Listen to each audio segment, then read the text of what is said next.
지난 시간에 이제 우리가 살펴본 것이 이제 율법 경륜에 대해서 이렇게 살펴보았는데요. 율법 경륜을 통해서 이제 우리에게 이제 알려주시는 내용이 무엇이냐면, 모든 사람들은 죄 아래에 지금 놓여 있다는 겁니다. 죄 아래에.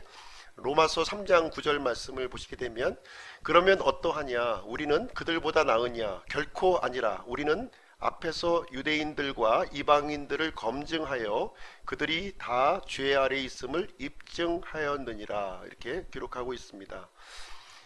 모든 사람은 죄 아래 있을 뿐만 아니라 모든 사람들은 저주 아래 지금 놓여져 있습니다. 갈라디아서 3장 10절, 율법의 행위에 속한 자들은 다 저주 아래 있나니 기록된 바 율법책에 기록된 모든 것을 행하기 위하여 항상 그것들 가운데 거하지 아니하는 모든 자는 저주받은 자니라 하였느니라. 그래서 이 율법 시대 아래에서는 이 모든 사람들이 죄 아래에 놓여져 있고, 그리고 저주 아래에 지금 놓여 있다, 이렇게 말씀하고 있습니다. 소망이 없는 거죠. 소망 없는 삶을 우리에게 보여주고 있는데, 이제 은혜 시대가, 이제 은혜 경륜이 이제 들어서면서 하나님께서 이제 우리 사람들에게 소망을 주셨어요. 소망. 더 나은 소망이라고 이제 불리고 있습니다. 히브리서 7장 19절, 율법은 아무것도 완전하게 하지 못하였으나 주께서 더 나은 소망을 가져오심은 완전하게 하였으므로 우리가 이 소망을 힘입어 하나님께로 가까이 나아가느니라. 그래서 율법을 통해서는 이제 하나님 앞에 나아갈 수 있는 사람이 이제 단 한 사람도 이제 없었던 것이죠. 그러나 이제 우리가 이제 더 나은 소망을 통해서 이 거룩하신 하나님께로 나아갈 수 있는, 가까이 나아갈 수 있는 길이 열려지게 되었습니다. 이제 마침내 은혜 경륜 시대를 열어주셨는데요. 이 기간은 예수 그리스도의 그 십자가의 죽음부터 이제 죽음과 부활, 그때부터 예수님께서 재림하시는 이 기간이 은혜 경륜 시대를 이제 의미하고 있습니다. 그래서 율법 시대에는 이제 사복음서가 이제 율법 시대에 해당되는 거예요. 사복음서. 보통 이제 마태복음 1장 1절부터가 이제 신약으로 이해하기 쉬운데, 실질적으로 신약 시대가 열려지시는 것은 예수 그리스도께서 십자가에서 죽으시고 부활하신 그 시점부터가 이제 신약 시대가 시작되는 겁니다. 은혜 시대가 그때부터 시작되는 거예요. 그래서 예수님이 이제 공생의 사역 기간은 이제 은혜 시대가 아니라 율법 시대로 우리가 이해를 하시면 되겠습니다. 그래서 사복음서를 읽으면서 우리가 이제 거기서 교회라든가 은혜를 발견할 수가 없다는 거예요. 거기서 이제 율법을 시대에 이제 돼 있는 것이고요. 예수님께서 십자가에서 이제 피를 흘리시면서 그 이제 새 상속 언약, 신약을 이제 그때서야 이제 열어 주신 것입니다. 그래서 현 시대의 경륜은 이제 교회 시대고요. 에베소서 3장 2절, 너희를 위해 내게 주신 하나님의 그 은혜의 경륜을 너희가 들었으리라. 그래서 은혜의 경륜 시대에 지금 이제 예수 그리스도를 통해서 은혜의 경륜이 열려졌음을 이제 우리에게 말씀해주고 있습니다. 이 경륜이라고 하는 단어, 이 경륜의 단어가 청지기직하고 같은 단어다, 이렇게 지난번에 이제 말씀을 드렸고요. 베드로전서 4장 10절에 보시면, 각 사람이 선물을 받은 대로 하나님의 여러 가지 은혜를 맡은 선한 청지기로서 서로 그 선물을 써서 섬기라, 이렇게 말씀을 해주고 있습니다. 그래서 이 율법 은혜 경륜 시대는 은혜를 맡은 청지기 시대, 이렇게 이제 표현을 할 수도 있겠습니다. 하나님께서는 이제 은혜 시대에만 은혜를 베풀어 주셨던 것이 아니라 모든 시대에 이제 은혜를 베풀어 주셨어요. 항상 은혜를 이제 베풀어 주셨습니다. 다양한 방식으로 이제 은혜를 주셨는데요. 이 범죄한 아담과 이브에게는 이제 가죽 옷을 입혀주심으로 말미암아 이제 은혜를 베풀어 주셨고요. 노아 시대에는 방주를 제작하게 함으로 말미암아 하나님의 은혜를 베풀어 주셨습니다. 그리고 아브라함 때에 가서는 특별한 약속을 이렇게 맺어주심으로 통해서 은혜를 베풀어 주셨고, 또 모세 시대에는 율법으로 또 은혜를 베풀어 주셨습니다. 그리고 다윗 시대에서는 이제 다윗 왕국을 또 약속하시면서 은혜를 베풀어 주셨고요. 침례 요한 때에 와서는 메시아기를 예비하게 하심으로 이제 은혜를 베풀어 주셨습니다. 근데 이 모든 그 전 시대가 이제 계속된 인간들의 실패를 우리에게 이제 보여주고 있습니다. 그럼에도 불구하고 하나님께서는 이 인간의 실패에도 불구하고 계속해서 은혜를 이제 주셨던 것이고요. 이제 마침내 이제 약속하신 메시아, 이제 구약 성경에서 약속하신 구원자를 우리에게 이제 보내주심으로 말미암아 이제 커다란 강줄기 같은 은혜를 이제 준비하시게 되었습니다. 은혜의 커다란 강줄기인데요, 바로 이제 예수 그리스도가 되겠습니다. 디모데전서 1장 14절, 우리 주의 은혜가 그리스도 예수님 안에 있는 믿음과 사랑과 함께 넘치도록 풍성하였느니라. 그래서 예수님의 이 은혜가 우리가 풍성하게, 예수 그리스도를 통해서 이 하나님의 은혜가 풍성하게 주어지도록 이렇게 마련을 해 주셨다고 하는 것입니다. 하나님은 모든 경륜에서 하나님을 알려주시기를 이제 기뻐하셨습니다. 노아의 홍수를 통해서는 죄를 미워하시는 심판자, 아브라함 때 가서는 약속을 어기지 않으시는 신실한 하나님, 또 요셉을 통해서는 하나님의 주권적 섭리, 홍해를 가르시는 사건을 통해서 하나님의 권능과 구원, 그리고 모세의 율법을 통해서 하나님의 거룩하심을 이렇게 나타내 보이셨습니다. 그래서 교회 시대, 이 교회 경륜 시대에는 이제 그리스도 안에서 받아주시는 하나님의 은혜를 우리에게 이제 제공해 주시게 됩니다. 은혜의 의미를 한번 보겠습니다. 은혜의 의미는 어떤 의미를 갖고 있냐면 받을 자격이 없는 사람에게 거저 주어지는 하나님의 사랑을 이제 말한다, 이렇게 얘기를 해주고 있습니다. 열심히 일을 해서 받는 것은 이제 대가죠. 대가고요. 그러나 일을 하지 않았음에도 불구하고 이렇게 거저 우리에게 주어지는 것, 선물을 이제 은혜라고 우리가 이제 얘기를 해주고 있습니다. 이 은혜라고 하는 단어는 노아에게서 처음 창세기 6장 8절에서 이제 이루어졌습니다. 생명의 필수적인 것들, 이런 것들은 사람의 행위, 노력으로 이제 얻을 수가 없습니다. 이것은 이제 선물로 주어져야 되는 것이고요.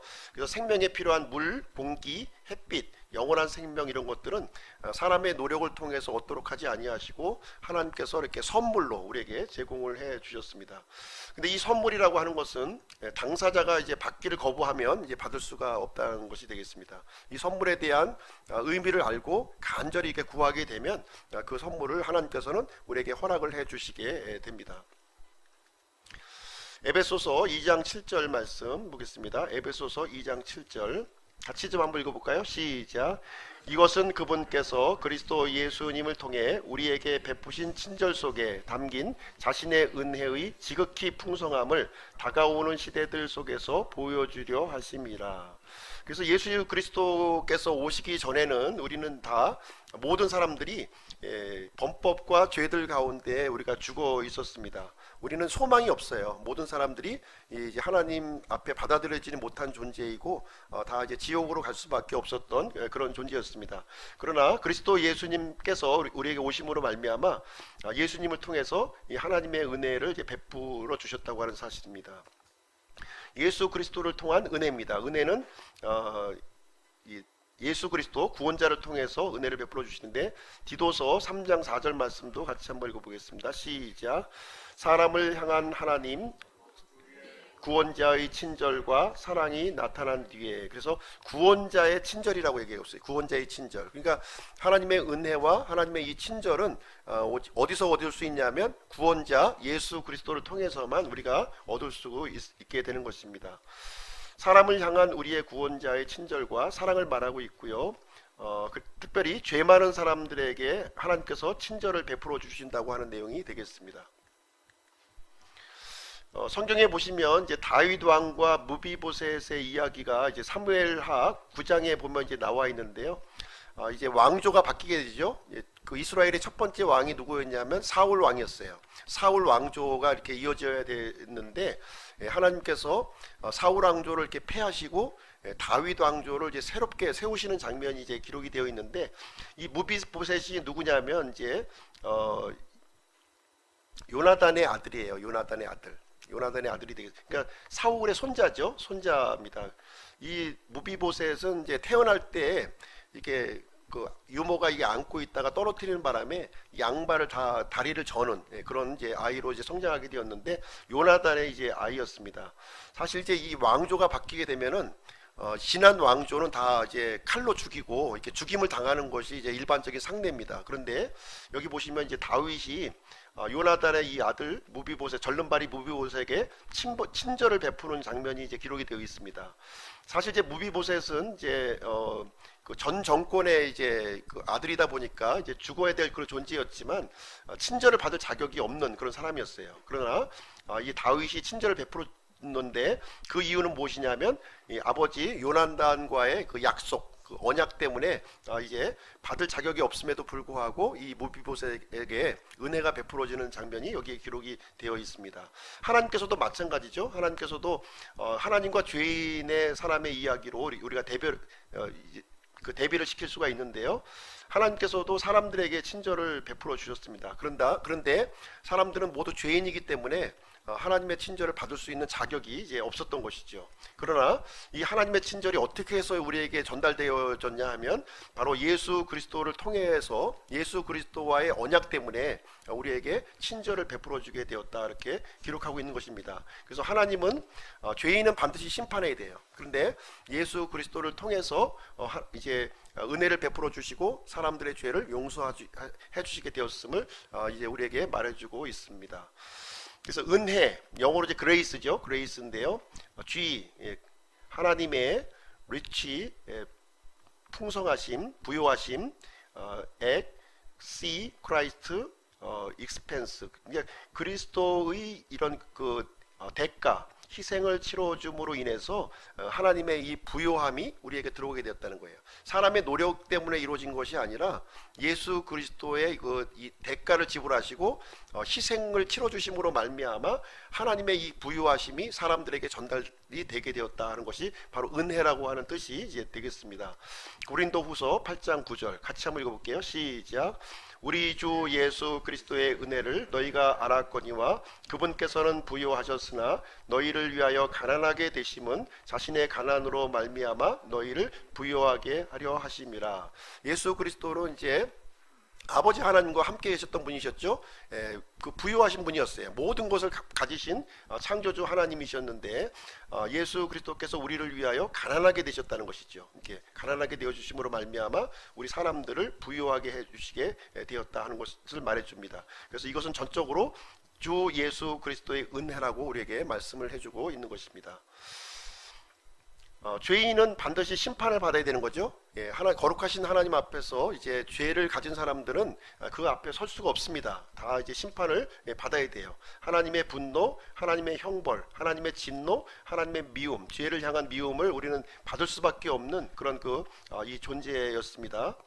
그러나 예수 그리스도께서 우리를 대신하여 죄가 되었다는 거예요. 이 십자가에서 내가 치러야 될 그 대가, 희생을 예수님이 이제 대신 치러 주신 거예요. 그래서 예수님이 하나님의 분노를 받으셨고 하나님의 형벌을 받으셨고 하나님의 진노를 대신 받으셨고 하나님의 미움을 여기 십자가에서 대신 받으셨다는 거예요. 그러므로 말미암아 우리 사람들에게 하나님의 은혜가 예수 그리스도의 십자가를 통해서 하나님의 은혜가 우리에게 전달되게 되었다. 그 통로가 되어 주었다는 거예요. 통로. 그래서 하나님의 사랑, 하나님의 긍휼, 하나님의 친절, 하나님의 용서가 이제 무한정 아주 폭포수와 같이 우리 사람들에게 들어오게 되었는데 어떤 사람들에게 주어지느냐? 예수 그리스도 안에 들어와 있는 성도들에게 부어진다는 거예요. 예수 그리스도 안에 들어와 있는 사람들, 그 사람들에게만 이런 폭포수와 같이 연결된. 예를 들면 이제 수원지가 있습니다. 수원지. 우리가 수도를 예를 들어 봤을 때 수원지가 있어요. 물을 이제 가두고 있는 수원지가 있고요. 우리 이제 집이 이제 그 수도가 있습니다. 수원지에 있는 이 물이 이제 수도관이 이제 연결되어 있지 않으면 우리는 수원지가 있어도 아무리 수도 꼭지를 틀어도 물이 안 나오는 거죠. 물이. 그러나 이제 이 수원지로부터 이제 수도관을 이렇게 배관을 쭉 연결하게 되면 수원지에 있는 이 풍성한 물이 집안에서 수도 꼭지만 틀어도 풍풍풍풍 나오는 거예요. 풍성하게 막 쏟아져 나오는 거죠. 바로 이제 이 배관의 역할을 해주신 분이 누구냐면 예수 그리스도시라는 거예요. 이 배관을 이렇게 쭉 파기 위해서는 엄청난 비용이 들어가요. 엄청난 그 공사 비용이 들어갑니다. 그 공사 비용을 이제 사람으로서는 할 수가 없었는데 예수 그리스도께서 대신해서 그 공사 비용을 다 부담하심으로 말미암아 하나님의 이 부유한 그 이 생수의 강물이 우리 집 안으로 내 안으로 다 이제 들어오게 되었다고 하는 사실입니다. 그래서 그리스도 안에 있는 성도들이 예수 그리스도를 통해서 하나님의 은혜가 폭포수 같이 들어오는 그 시대가 바로 은혜 경륜 시대다, 이렇게 말해주고 있는 것입니다. 이 은혜 경륜이 시작될 때 이제 사람의 상태는 어떠한가 하는 것입니다. 은혜 경륜이 은혜 경륜 바로 직전의 경륜이 어떤 경륜이었냐면 율법 경륜이었죠. 율법 경륜의 이 끝나는 시점의 상황이 어떤 상태냐 하는 것을 보여주고 있습니다. 율법 경륜이 이제 끝나는 때, 그때 시점에서는 사람의 죄악이 최고조로 당했다는 거예요. 최고조. 예. 사람의 이 죄악이 이제 완전히 이렇게 우리가 이게 시궁창 물이 이렇게 흘러가게 되면은 그 밑에 있는 거를 완전히 뒤집어 엎으면은 이제 뿌연 물이 다 오잖아요. 그런 것처럼 이 뿌연 물이 다 그냥 뒤집어서 올라오는 때가 바로 이때였다고 하는 것입니다. 이 율법이라는 것을 통해서 이제 하나님께서 우리에게 보여주셨는데요. 율법을 통해서 하나님의 거룩함을 이제 보여주셨습니다. 율법을 통해서 하나님이 얼마나 거룩하신 분이냐, 얼마나 위대하신 분이냐, 깨끗하신 분이냐 하는 것을 보여주셨습니다. 또 한 가지는 율법은 이 반면에 사람들의 죄악을 보여준 거예요. 사람들의 죄가 얼마나 끔찍하고 얼마나 더럽고 얼마나 지저분한가 하는 것을 이 율법이라는 것을 통해서 우리에게 이제 보여주었습니다.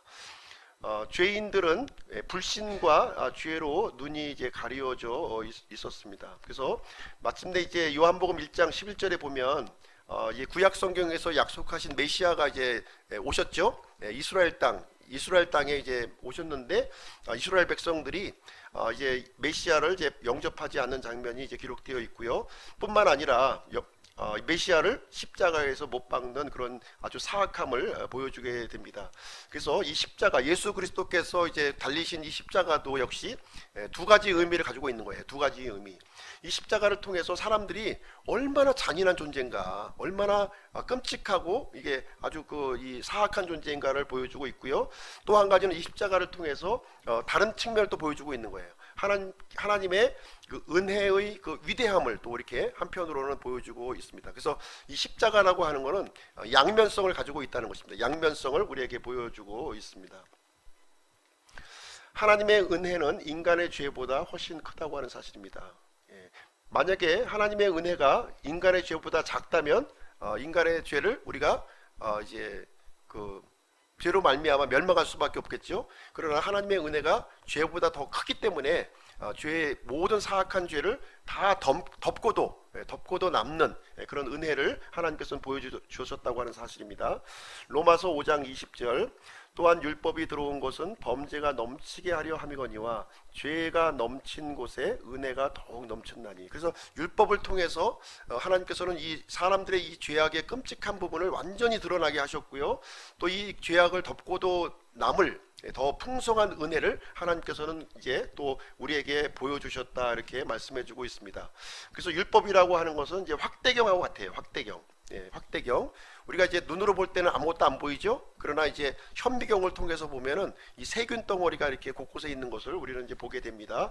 그래서 율법을 통해서 우리 죄악의 실상을 낱낱이 이렇게 보여주게 됩니다. 우리가 평상시에는 이 공기 중에 아무것도 없는 것처럼 보여요. 그러나 햇빛이 이렇게 비치게 되면은, 아주 밝은 햇빛이 비치게 되면 이 공중에 수많은 그 먼지가 이렇게 이제 있는 것을 이제 우리가 보게 됩니다. 율법은 이와 같이 이렇게 밝은 햇빛과 같다는 거예요. 이게 현미경과 같은 것이고요. 또 엑스레이 빛과 같다는 거예요. 엑스레이 빛. 우리가 이제 평상시에 우리 몸을 보면 알 수 없지만 엑스레이를 통해서 보면 우리 몸에 어떤 질병이 있는 것인지 이렇게 밝게 드러나는 것처럼 율법은 우리의 이 사람의 합당치 않은 모든 모습들을 이게 비춰주는 그런 확대경이나 빛과 같다, 이렇게 볼 수가 있습니다. 또 율법은 거울과 같은 거예요.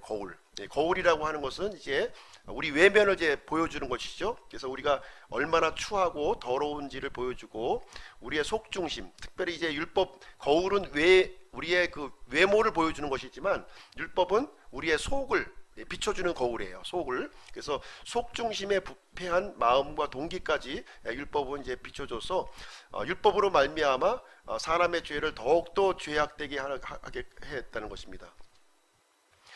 그렇지만 이러한 끔찍한 이런 넘치는 죄악에도 불구하고 하나님께서는 이 하나님의 은혜를 그 죄악보다도 더 넘치도록 그 죄악에 넘어서는 은혜를 하나님께서 이제 베풀어 주시게 됩니다. 검정 벨벳 위에 다이아몬드 것이죠.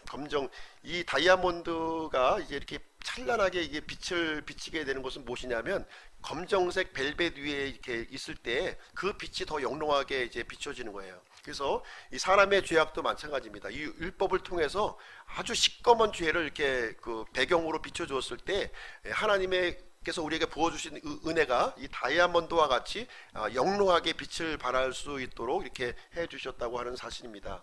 그래서 율법은 인간의 죄를 더욱더 죄되게 더 시커멓게 만들었고요, 은혜는 다이아몬드처럼 이 구원자를 더욱더 선명하게 드러내 주셨다는 겁니다. 그래서 죄보다 더 큰 은혜, 율법보다 더 큰 구원자를 보여주기 위해서 이제 율법의 이런 심각한 죄의 모습, 사람의 죄의 모습, 이 배경을 이제 제공해주고 있고요, 이 배경 위에, 시커먼 배경 위에 이 다이아몬드와 같이 이렇게 찬란하게 빛나는 은혜의 구원자를 우리에게 하나님께서 보내주셨다, 이렇게 이해하시면 되겠습니다.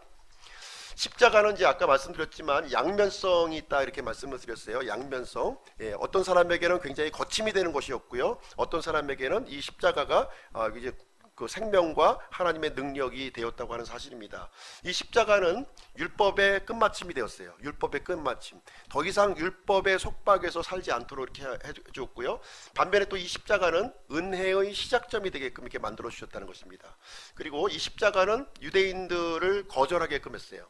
유대인이 하나님의 선택된 백성이었는데 이 십자가를 통해서, 예수님은 십자가에 못 박으심으로 말미암아 이제 하나님의 이 경륜에서 이스라엘 백성들이 떨어져 나가는 것을 우리가 보게 되고요, 반면에 이 십자가를 통해서 이 은혜의 복음이 이방인들에게 전달이 되어서 이방인들이 하나님 앞에 다시 받아들여지게 되는 그런 일, 유대인들이 하나님으로부터 떨어져 나가고 반면에 이방인들이 하나님의 은혜 안으로 참여하게 되는 놀라운 일이 십자가 사건을 통해서 이루어지게 되었습니다.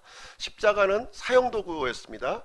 그러나 하나님께서는 이것을 사랑의 도구로 만들어 주셨고요, 십자가는 저주의 상징이었어요. 그러나 하나님께서는 생명으로 만들어 주셨습니다. 십자가는 어둠을 상징했습니다. 그러나 하나님께서는 십자가를 통해서 사람들에게 빛을 이렇게 주시게 되었습니다. 십자가를 통해서 죄인의 죽음이 이루어졌고요, 반면에 십자가를 통해서 의인의 생명이 이루어졌습니다. 십자가를 통해서 이 사람의 시간이 이제 유한적인 이 시간을 사람의 시간을 무한대의 시간으로, 영원한 시간으로 이렇게 바꾸어 주었습니다. 십자가를 통해서 옛사람을 이제 제거하셨고요, 이제 십자가를 통해서 새 사람을 만들어 주셨습니다. 십자가를 통해서 마귀의 이 속박에서 하나님의 아들들이 되는 이 권능을 우리에게 허락해 주는 이 놀라운 은혜가 이 십자가를 통해서 우리에게 부어지게 되었다고 하는 사실입니다. 자, 이 풍성한 은혜를 이제 은혜를 대체하는 은혜다, 이렇게 표현을 해주고 있는데요. 요한계시록 22장 17절 같이 한번 읽어볼게요. 시작. 성령과 신부가 말씀하시기를 오라 하시는도다. 듣는 자도 오라 할 것이요, 목마른 자도 올 것이요, 또 누구든지 원하는 자는 값없이 생명수를 취하라 하시더라. 이 생명수는 이제 마시는 물이 아닙니다. 마시는 물, 마트에서 파는 그 생수가 아니에요. 이 생수는 뭐냐면 이제 하나님의 은혜를 얘기하고 있는 거예요. 하나님의 은혜, 영원한 생명을 의미하고 있는 것입니다. 여기서 이제 목마른 자, 그들은 이제 실질적으로 물의 갈증이 아니라 이 영원한 생명에 대한 갈증, 하나님의 은혜에 대한 갈증을 이제 느끼는 사람들이에요. 이 사람들은 누구든지 오라는 거예요. 누구든지 오게 되면은 값없이 이 생명수를 취할 수 있게 해주신다고 하는 사실입니다. 이 영원한 생명에 대한 이 갈급한 마음을 가지고 이렇게 좀 구하는 사람마다 하나님께서는 값없이 어떤 대가를 요구하지 않고 무한정 이렇게 공짜로 제공해 주시겠다는 말씀이 되겠습니다. 은혜를 가져다 주시는 하나님의 은혜가, 구원을 가져다 주시는 하나님의 은혜가 모든 사람에게 이렇게 나타나게 되었다고 하는 사실입니다. 요한복음 1장 16절 17절 제가 읽어드릴게요. 우리가 다 그분의 충만하심에서 받았음에 은혜를 대체하는 은혜니 이는 율법은 모세를 통해 주셨으되 은혜와 진리는 예수 그리스도를 통해 맡기기 때문이라. 율법은 이제 모세를 통해서 우리에게 제공을 해주셨죠.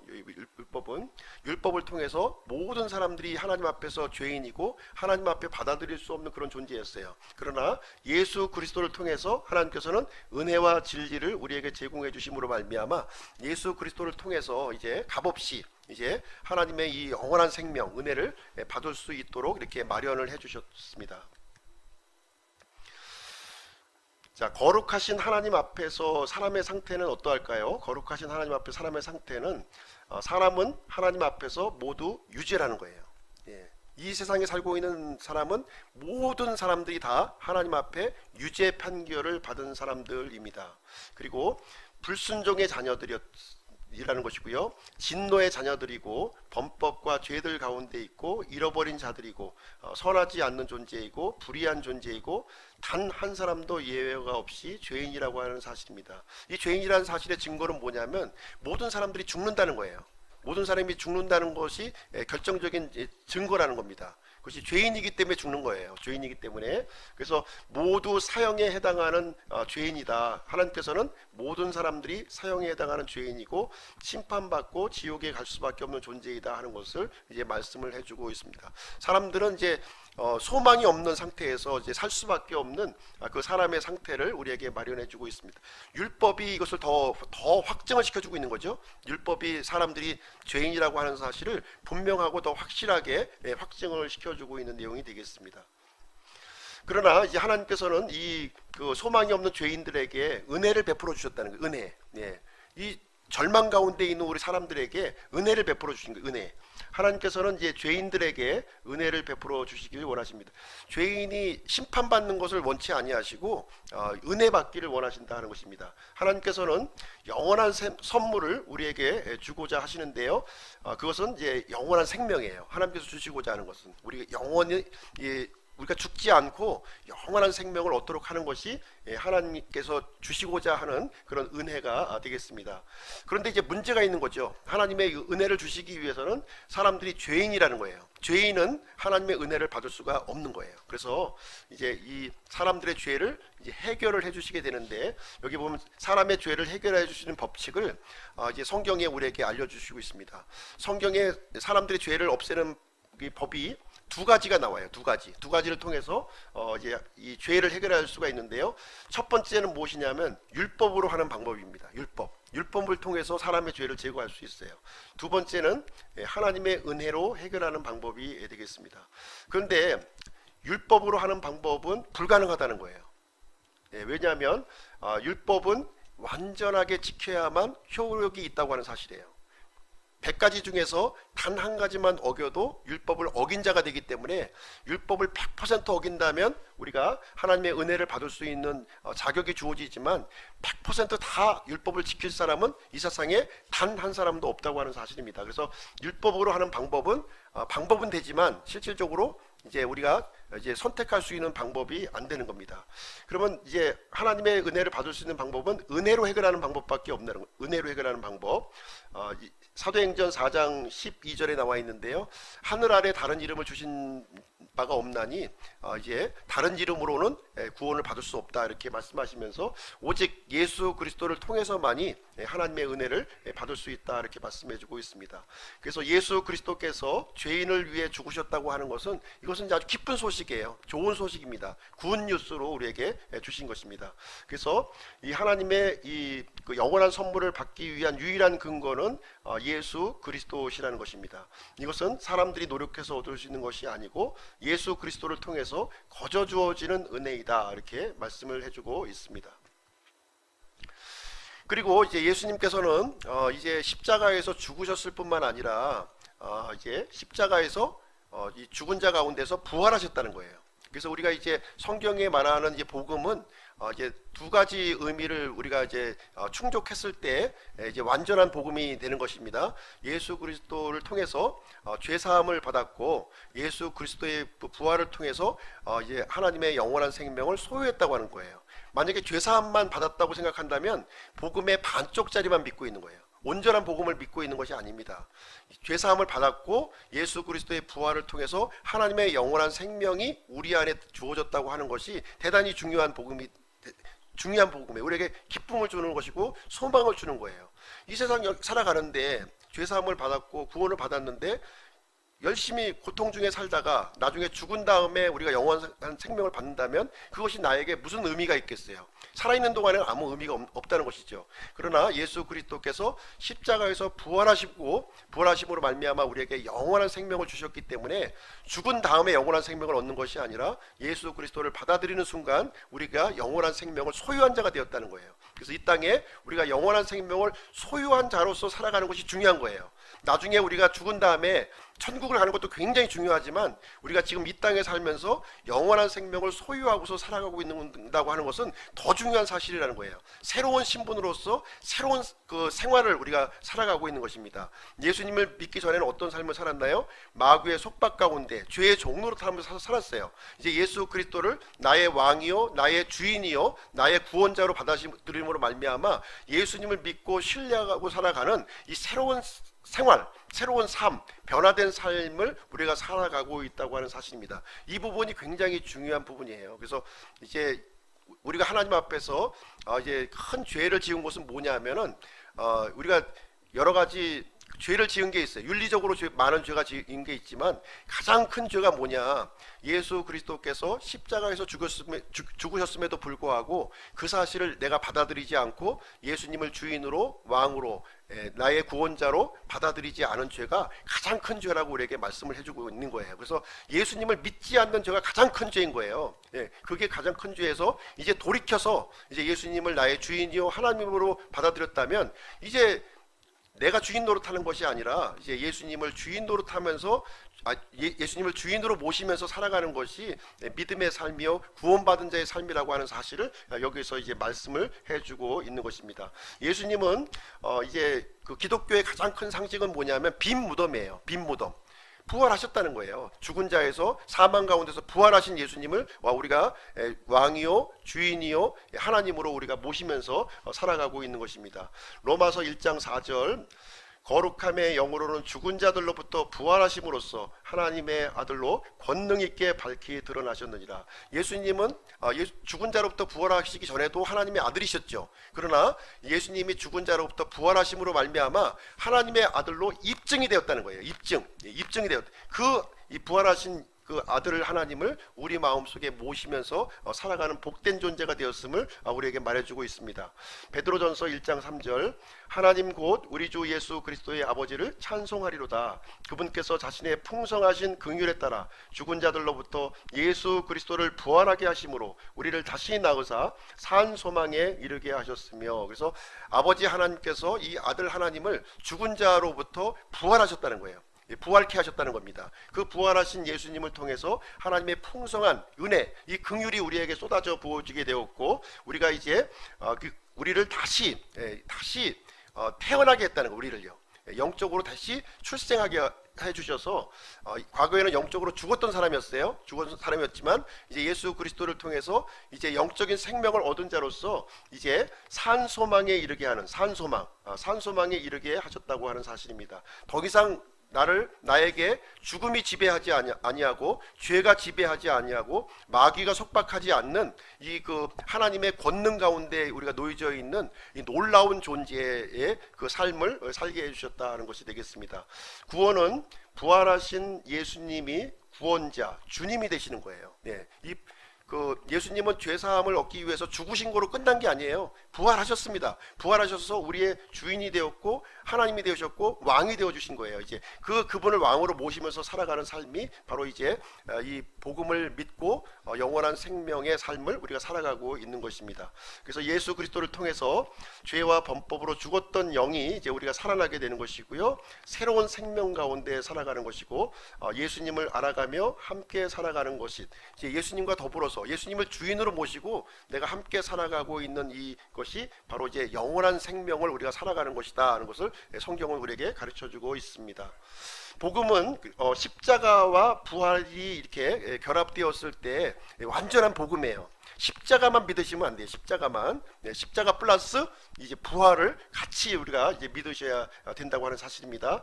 고린도전서 15장 3절 4절. 내가 또한 받은 것을 무엇보다 먼저 너희에게 전하였노니 그것은 곧 성경 기록대로 그리스도께서 우리의 죄들로 인하여 죽으시고 묻히셨다가 성경 기록대로 셋째 날에 다시 살아나시고, 예수님의 이 죽으심과 예수님의 이 부활하심은 어쩌다 우연히 발생된 사건이 아니라 성경 기록대로 죽으셨고 성경 기록대로 살으셨다는 거예요. 부활하셨다고 하는 사실을 얘기해 주고 있습니다. 이 복음은 성경 기록대로 죽으심과 성경 기록대로 부활하심이 같이 이렇게 합쳐졌을 때 완전한 복음이 되는 거예요. 진짜 복음이 되는 것이고, 이 복음을 우리가 구원받고 구원받은 자로서의 삶을 우리가 이 세상에서 살아가는 것이다 이렇게 말해주고 있습니다.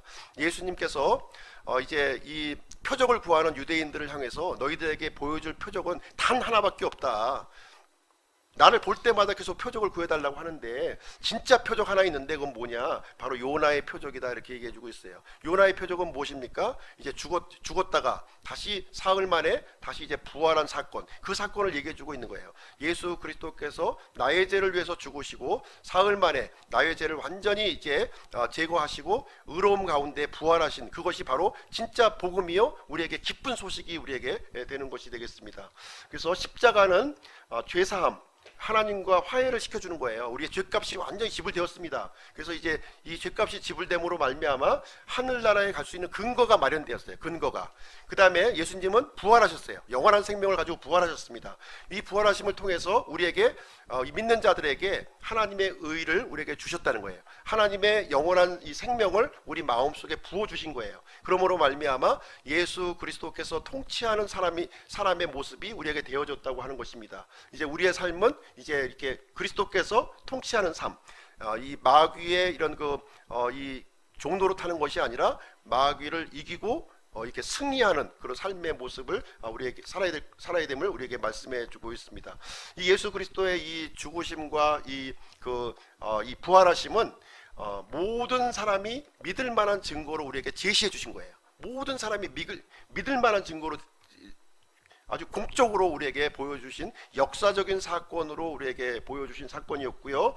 또 한 가지는 뭐냐면 예언의 성취, 성경에 미리 이제 구약 성경 창세기부터 이 모세와 대언자의 글을 통해서 예수 그리스도의 죽음과 부활에 대해서 계속 예언해 주셨어요. 그 예언해 주는 것을 실제로 예수님이 사람의 몸을 입고 오셔서 십자가에서 죽으시고 다시 부활하시는 그 사건을 통해서 예언의 성취로 확증시켜 주셨다는 것입니다. 확증. 그 다음에 이것을 이제 성경에 기록하심으로 말미암아 이제 이것이 사실이다 하는 사실을 분명하게 우리에게 알려주시고 있는 것입니다. 그래서 그 확실한 근거, 이 증거를 기반으로 해서 우리가 이제 복음을 믿고 이제 하나님께서 약속하신 영원한 생명, 죄사함을 우리가 동시에 얻게 되는 거예요. 일타 몇 피 이런 얘기 있잖아요. 그래서 한 번에 이제 여러 가지를 이제 하나님께서는 제공을 해주신 겁니다. 제사함뿐만 아니라 영원한 생명까지 이렇게 같이 이렇게 동시에 제공을 해주신 것입니다.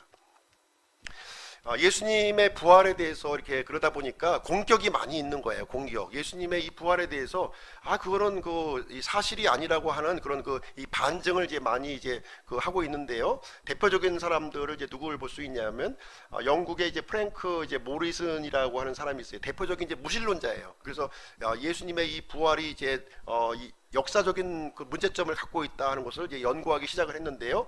그 연구를 통해서 예수님의 부활이 역사적으로 사실이다는 것을 또 입증해가지고 이제 그리스도인이 된 사람이 되겠습니다. 그래서 지은 책이 누가 돌을 치웠는가라는 책이 되겠습니다. 또 영국의 이제 변호사 이제 길버트 위스트라고 하는 사람도 예수님의 부활의 이 허구성에 관련된 부분에 대해서 연구를 시작을 했어요. 그럼에도 불구하고 연구를 하면 할수록 예수님의 부활이 사실이라고 하는 사실을 이제 발견하게 되고 그리스도인이 되었습니다. 그리고서 지은 책이 예수 그리스도의 부활이 되겠습니다.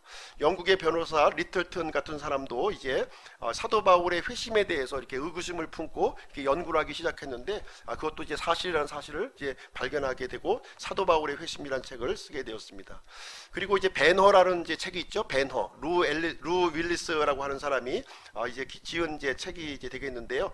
이 사람은 이제 그 대표적인 무신론자예요. 대표적인 무신론자고 무신론자 협회에서 이제 이 기독교를 이제 부정하도록 하기 위해서 연구를 이 사람에게 이제 요청을 한 거예요. 그래서 이 사람이 세계 곳곳에 이 도서관을 쫓아다니면서 이 기독교의 허구성을 이제 연구하기 시작을 했는데 이 기독교에 대한 허구성에 대한 책을 이제 써 내려가면서 이제 붓을 꽂고 이제 예수 그리스도께서 나의 주여 나의 하나님이라고 하는 사실을 고백하게 되었는데 그 고백하고 난 다음에 지은 책이 바로 이제 그 벤허라고 하는 책이 되겠습니다. 이 벤허가 이제 또 영화로 또 이제 상영이 되었던 책이 되겠죠. 예수 그리스도께서는 이제 하나님과 사람과의 중보자로 이 세상에 오셨어요. 사람과 하나님의 중보자로 오셨습니다. 그래서 예수님은 이제 완전한 사람으로서 완전한 하나님으로서 이 세상에 오셨다고 하는 사실입니다. 그래서 예수 그리스도께서는 이 하나님의 입장도 우리가 대변할 수가 있는 것이고요, 사람의 입장도 대변할 수 있는 분으로서 이 사람이며 완전한 하나님이신 모습으로 이 땅에 오시게 되었습니다. 예수님은 이제 완전한 하나님이시라고 하는 것을 이제 우리에게 이제 성경 기록을 통해서 알려주고 있는데요. 죽은 사람들을 살리시고 많은 종류의 병을 고치시고 마귀들을 쫓아내시고 또 죄를 예수님의 죄를 찾았지만 이제 그 이 빌라도조차도 예수님이 무죄하다고 하는 사실을 이제 증거를 해 주었습니다. 그리고 예수님은 이 땅에서 죄를 사하는 권능 등 이제 하나님 많이 할 수 있는 그러한 일들을 제 예수님은 행하심으로 말미암아 완전한 하나님이라는 모습을 보여주셨습니다. 뿐만 아니라 예수님은 완전한 사람의 모습을 입으셨다는 거예요. 줄이셨고 목마르셨고 피곤하셨고 또 주무셨어요. 한 가정에서 성장 과정을 지내셨고요, 눈물도 흘리셨고 출생지와 호적을 가지신 분이 되겠습니다. 그래서 예수님은 하나님과 사람 사이에 중보자가 되어 주셔서 이 거룩한 하나님도 충족하여 주셨고 또 이 죄악된 사람의 문제도 이렇게 해결해 주시는 그런 역할을 감당해 주시게 된 거예요. 그래서 예수님은 한 손으로 거룩한 하나님의 손을 붙잡으셨고 다른 한 손으로는 죄 많은 사람들의 손을 붙잡으심으로 말미암아 이제 예수 그리스도를 왕으로 구원자로 주인으로 이렇게 받아들이는 사람들에게 하나님의 영원한 생명과 죄 사함의 그 은총을 우리에게 베풀어 주실 수 있게 된 것입니다. 자, 사람의 책임이 있습니다. 이제 하나님으로서는 다 해놓으셨어요. 하나님으로서는 이제 다 해놨고요. 이제 사람으로서 이제 그 반응해야 될 책임이 있는 거죠. 하나님이 엄청난 사랑을 부어주셨고 이 폭포수와 같이 은혜를 베풀어 주셨습니다. 그랬을 때 이제 사람의 이 책임이 우리에게 이제 요구를 하고 있는 것입니다. 구원받지 못한 자들의 이제 책임인데요. 첫 번째는 선물과 이제 대가가 있습니다. 선물은 선한 뜻으로 주는 물건이고 이제 거저받는 것입니다. 거저받는 것. 그러나 대가는 우리가 이제 노력이나 수고를 통해서 이제 주어지는 것이 되겠습니다. 이 하나님의 선물은 이 대가로 주어지는 것이 아니라 선물로 우리에게 우리가 노력을 해서 얻을 수 있는 것이 절대로 아니라는 거예요. 그래서 하나님께서는 선물로 하나님이 친히 이렇게 마련해 주셔서 이제 우리에게 마련을 해 주신 것이 되겠습니다. 하나님의 선물은 뭐냐면 영원한 생명이에요. 영원한 생명. 예수 그리스도 안에 있는 영원한 생명을 우리에게 주셨는데 이것은 하나님의 전적인 은혜로 우리에게 주셨고요, 모든 사람을 위한 것입니다. 칼빈주의처럼 이렇게 이 구원받을 사람들에게만 주신 것이 아니에요. 모든 사람에게 공평하게 기회를 다 제공을 해 주셨습니다. 그러면 이 하나님의 선물을 이제 받는 방법이 있겠죠. 방법. 가만히 앉아서 우리가 선물을 이제 받을 수는 없는 것이고요. 이 영원한 생명을 하나님께서 어디에 두셨냐면 요한일서 5장 12절에 보시면 예수 그리스도 안에 그 하나님께서 영원한 생명을 거기에 감추어 두셨다 이렇게 기록을 하고 있습니다. 그래서 누구든지 하나님께서 마련해 주신 구원자 예수 그리스도를 구원자로 받아들이게 되면 예수 그리스도 안에 있는 영원한 생명까지 같이 보너스로 우리가 이제 받아지게 된다 하는 것을 말씀해 주고 있습니다. 70, 80 살 수밖에 없는 이 유한한 생명을 가질 수밖에 없는 우리 존재에게 하나님께서 직접 사람의 몸을 입고 이 땅에 오셔서 우리가 영원한 생명을 이 선물로 받게 되었다고 하는 것은 엄청난 은혜예요. 이것은 엄청난 은혜를 우리에게 베풀어 주셨는데, 그것을 단순히 하나님께서 마련해 주신 예수 그리스도를 나의 주인이요 하나님으로만 받아들이기만 하면 된다는 거예요. 이전까지는 내가 주인이었고 내가 하나님이었어요. 하나님의 자리를 대체했습니다. 이 잘못된 죄악을 우리가 뉘우치고 회개하고 이 주님을, 하나님께서 마련해 주신 이 구원자를 나의 하나님으로 받아들이는 그 순간에 하나님께서 나에게 영원한 생명을 주신다고 약속을 해주시고 있는 거예요. 그래서 하나님의 선물을 받는 방법은 이 하나님의 아들 하나님을 우리가 믿는 것이다, 이렇게 우리에게 알려주고 있는 것입니다. 그 다음에 이제 구원받지 않은 자들의 책임은 이제 하나님께서 마련해 주신 이 구원의 길을 이제 선택하는 것이고요. 그러면 이제 구원받은 사람은 또 어떻게 해야 되느냐? 구원받은 사람들에게도 책임이 있다고 하는 사실이죠. 구원받은 사람들은 어떤 사람들이냐면 하나님의 은혜의 진열장이라는 거예요. 하나님의 은혜. 우리가 구원받은 사람들은 우리 마음속에 누가 들어있습니까? 예수 그리스도가 들어있는 거예요. 예수 그리스도 안에 무엇이 있습니까?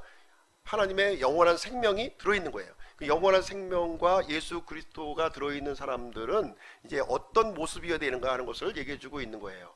이 사람의, 이 구원받은 사람들의 이 모습을 사람들과 천사들에게 보여주기를 원하신다는 겁니다. 그래서 사람들은 걸어다니는 진열장이라는 거예요. 하나님의 은혜를 이렇게 가는 곳곳마다, 내가 가는 곳곳마다 하나님의 은혜를 이렇게 반짝반짝 빛을 내게 하는 그런 복된 존재로 우리를 만들어 주시기 위해서 우리를 구원해 주셨다고 하는 것입니다.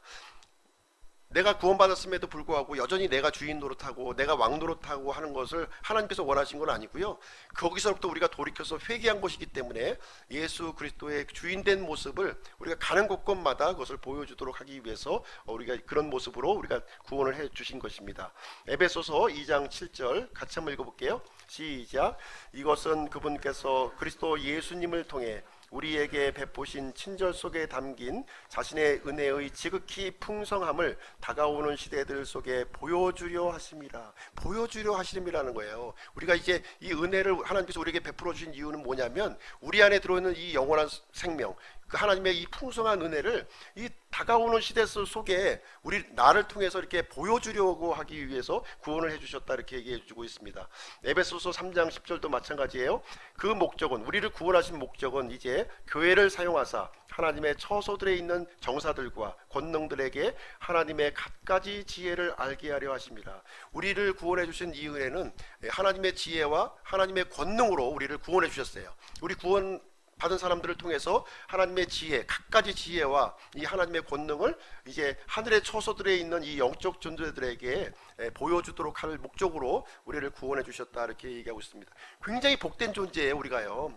자존심을 가지시고 프라이드를 가지시고 살으셔야 되는 것이지 주눅들 필요가 전혀 없다는 겁니다. 비록 우리가 세상에서는 이렇게 좀 없는 자 같고 이제 비천한 자 같지만 하나님께서 이 부어주신 풍성한 은혜와 이 사랑, 영원한 생명을 소유한 사람이기 때문에 우리는 주눅들 필요도 없고요. 당당하게 이 하나님의 은혜를 그 어둠 가운데 있는 사람들에게 반짝반짝 빛을 보이면서 당당한 삶을 살아가라, 이렇게 이제 우리에게 말씀해 주는 내용이 되겠습니다.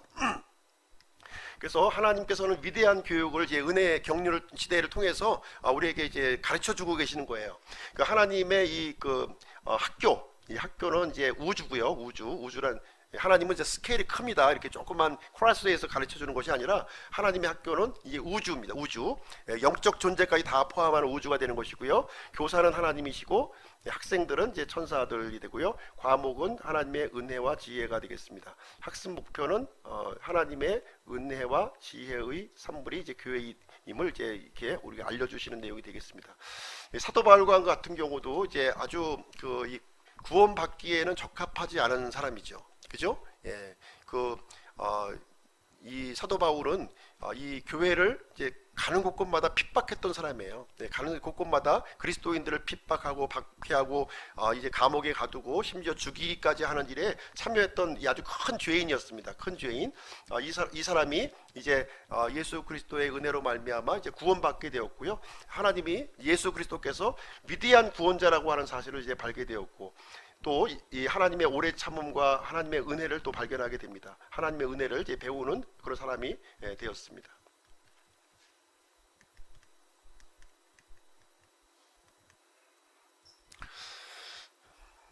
신자의 책임, 하나님의 은혜를 선포하고 이제 그 안에 이제 거해야 된다고 하는 것입니다. 행위가 아닌 은혜로 우리가 구원해 주셨고요.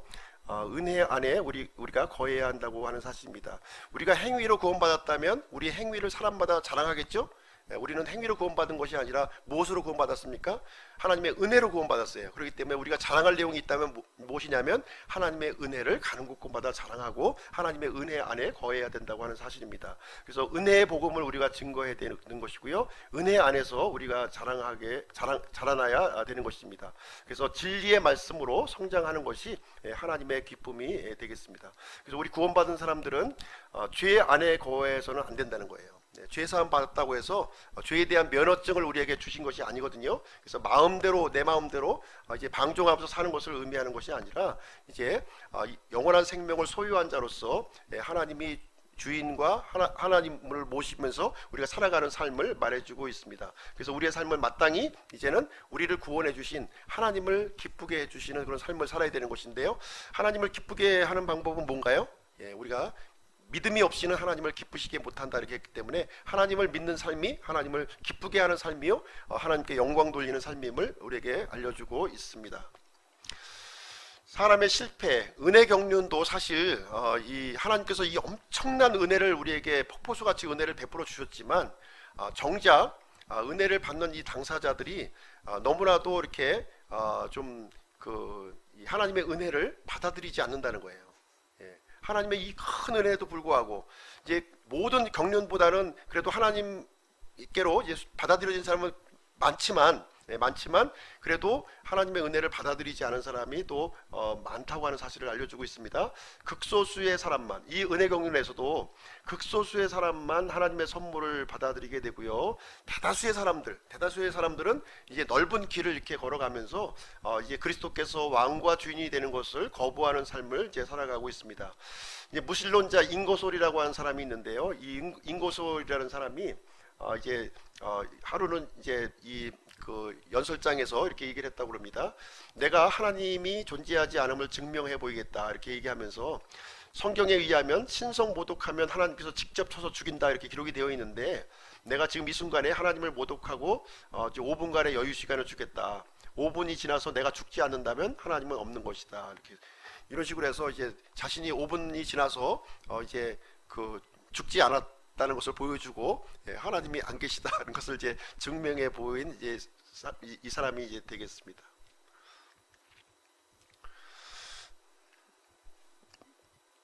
그러므로 주께서 기다리시리니 이것은 너희에게 은혜를 베풀려 하심이라. 그러므로 그분께서 높여지시리니 이것은 그분께서 너희에게 긍휼을 베풀려 하심이라. 주는 공의의 하나님이시니 그분을 기다리는 모든 자들은 복이 있도다. 그래서 하나님께서는 이렇게 하나님께서 우리에게 은혜를 베풀어 주시면서 기다리시는 하나님이라고 이렇게 성경에 우리에게 알려주고 있어요. 그래서 은혜의 경륜 속에 살고 있는 우리는 하나님께서 자신의 이름을 모독한 자들을 향해서도 오래 참으신다고 하는 사실입니다. 비록 하나님을 모독하고 하나님을 저주하고 인고설과 같이 이렇게 하나님을 이렇게 신성 모독하는 사람에게조차도 이제 하나님께서는 이제 오래 참으시고 은혜를 주시기 위해서 오래 참으신 분임을 이제 말씀해주고 있습니다. 인고솔의 그 신성 모독을 이렇게 더 덮고도 더 남는 하나님의 은혜를 지금 이 시대에 우리에게 베풀어 주시고 있는 것이죠. 그렇지만 이 은혜의 날은 언제까지 지속되지는 않을 거라고 하는 사실입니다. 언젠가는 하나님께서 이 인고솔을 이제 내리칠 것이고요. 하나님의 은혜를 거부한 사람들은 하나님의 심판에서 피할 수 없을 것입니다. 그래서 하나님께서는 인고솔의 마지막 부분까지 이제 기다리고 계시는 분이십니다. 그래서 노아 시대에 하나님은 이제 어떤 오래 참음을 보여주고 있냐면요. 노아 시대에 홍수가 나기 전까지 120년은 은혜의 기간이었습니다. 120년간 노아 시대도 굉장히 사람들이 사악했죠. 사악하고 죄를 많이 범했지만 그래도 하나님께서는 방주를 만드는 기간인 120년을 은혜의 기간으로 허락해 주셨습니다. 은혜 기간이 끝나고 방주의 문은 닫혔고요. 그 전에 이 사람들은 먹고 마시고 장가가고 시집 갔다 이렇게 기록을 해주고 있습니다. 역시 현 시대도 마찬가지입니다. 현 시대는 2000년간의 은혜의 시간이 지금 이제 이루어지고 있고요. 노아의 홍수가 내려진 것처럼 이제 심판이 이 땅에 이루어질 것을 성경은 우리에게 말씀해주고 있습니다.